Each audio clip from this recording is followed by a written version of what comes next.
सुनेत्रा पवार आजपासून आपल्या प्रचाराला सुरुवात करणार आहे। बारामतीमधील कन्हेरी मारुती मंदिरामधून ते आपल्या प्रचाराचा नारळ फोडणार आहेत। उपमुख्यमंत्री अजित पवार यांच्या प्रमुख उपस्थितीमध्ये प्रचाराचा नारळ फोडण्याचा कार्यक्रम होणार आहे। शुक्रवारी याच ठिकाणी खासदार सुप्रिया सुळे यांनी आपल्या प्रचाराचा नारळ फोडला होता। गेल्या 50 वर्षांपासून पवार कुटुंबीय कन्हेरी इथल्या मारुती मंदिरामध्ये नारळ वाढवून आपल्या प्रचाराचा शुभारंभ करतात आणि ती परंपरा आजतागायत कायम आहे। बारामतीची निवडणूक अमेरिकेपर्यंत पोहोचली असं वक्तव्य सुप्रिया सुळे यांनी केले। शरद पवार हे जिल्हा, राज्य, देश नव्हे तर अमेरिकेपर्यंत पोहोचलेले आहेत आणि त्यामुळे खऱ्या अर्थानं हनुमान पावला असं सुप्रिया सुळे म्हणाल्या।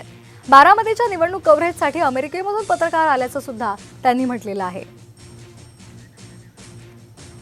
बारामती लोकसभेचं इलेक्शन पार अमेरिकेपर्यंत पोहोचलंय। मगाशी कोणी न्यूयॉर्क, लॉस एंजलिसचा तुम्ही उल्लेख करत होता।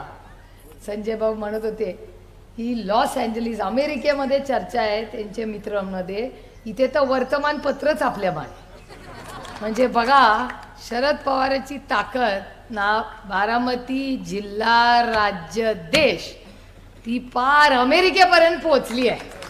पावला बाबा आपला हनुमान आपला।